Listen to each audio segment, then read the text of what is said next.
Hi there, my name is Laura. I'm from Bucks County, Pennsylvania. So for the past 3 years, I've been a blended case manager for adults with mental health, like co-occurring disorders, mental health, and drug and alcohol.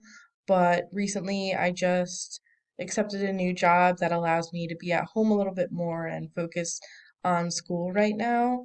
And it's kind of an interesting position. It's still in the social work field, but I actually work for just one gentleman. Um, my position is a senior personal assistant, um, and it's just pretty interesting because he is a older gentleman with an intellectual disability, and essentially a lot of what we do is just life skills and goal building.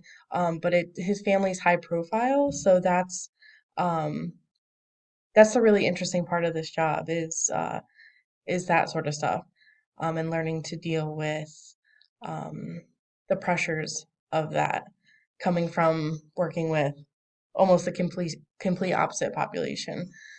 And as far as this class, or in past classes, I've really just, I guess, enjoyed every topic because I haven't been in school for almost 10 years. And so revisiting all the topics, and I do enjoy the group work.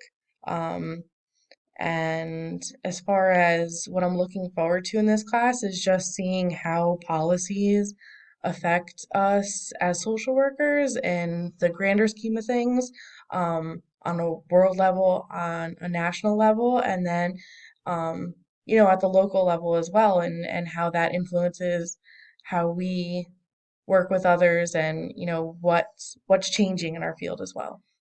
Look forward to working with all of you.